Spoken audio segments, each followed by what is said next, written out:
پناہ مانگتا ہوں میں اللہ کی شیطان مردود سے۔ شروع اللہ کے نام سے جو بڑا مہربان نہایت رحم والا ہے۔ قرآن ٹاپکس پہ تنویر کاظمی، سبق نمبر 62 خودکشی کرنا۔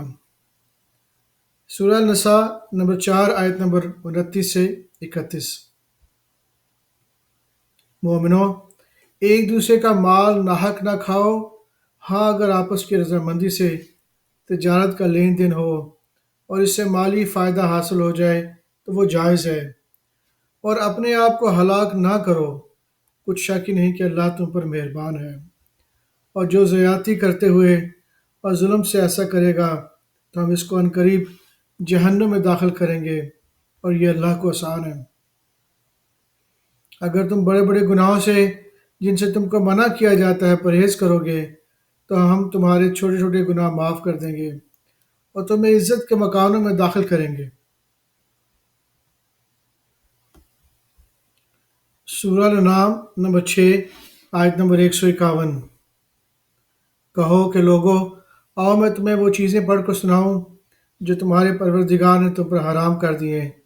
ان کی نسبت اس نے اس طرح ارشاد فرمایا ہے کہ کسی چیز کو اللہ کا شریک نہ بنانا، اور ماں باپ سے بدسلوکی نہ کرنا بلکہ حسن سلوک کرتے رہنا، اور ناداری کے اندیشے سے اپنی اولاد کو قتل نہ کرنا، کیونکہ تم کو اور ان کو ہم ہی رزق دیتے ہیں، اور بے حیائی کے کام ظاہر ہوں یا پوشیدہ ان کے پاس بھی نہ جانا، اور کسی شخص کو جس کے قتل کو اللہ نے حرام کر دیا ہے قتل نہ کرنا مگر جائز طور پر، یعنی اس کا شریعت حکم دے۔ ان باتوں کی وہ تمہیں تاکید کرتا ہے تاکہ تم سمجھو۔ سورہ بنی اسرائیل نمبر 17 آیت نمبر 31 سے 33۔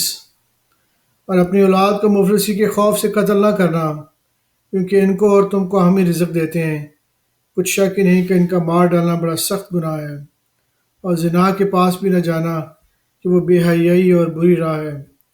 اور جس جاندار کا مارنا اللہ نے حرام کیا ہے اسے قتل نہ کرنا مگر جائز طور پر، یعنی بفتویٰ شریعت۔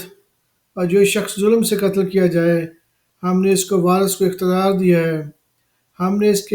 اختیار دیا ہے کہ ظالم قاتل سے بدلہ لے، تو اس کو چاہیے کہ قتل کے قصاص میں زیادتی نہ کرے، کہ وہ منصور و فتح یاب ہے۔ صدق اللہ العظیم۔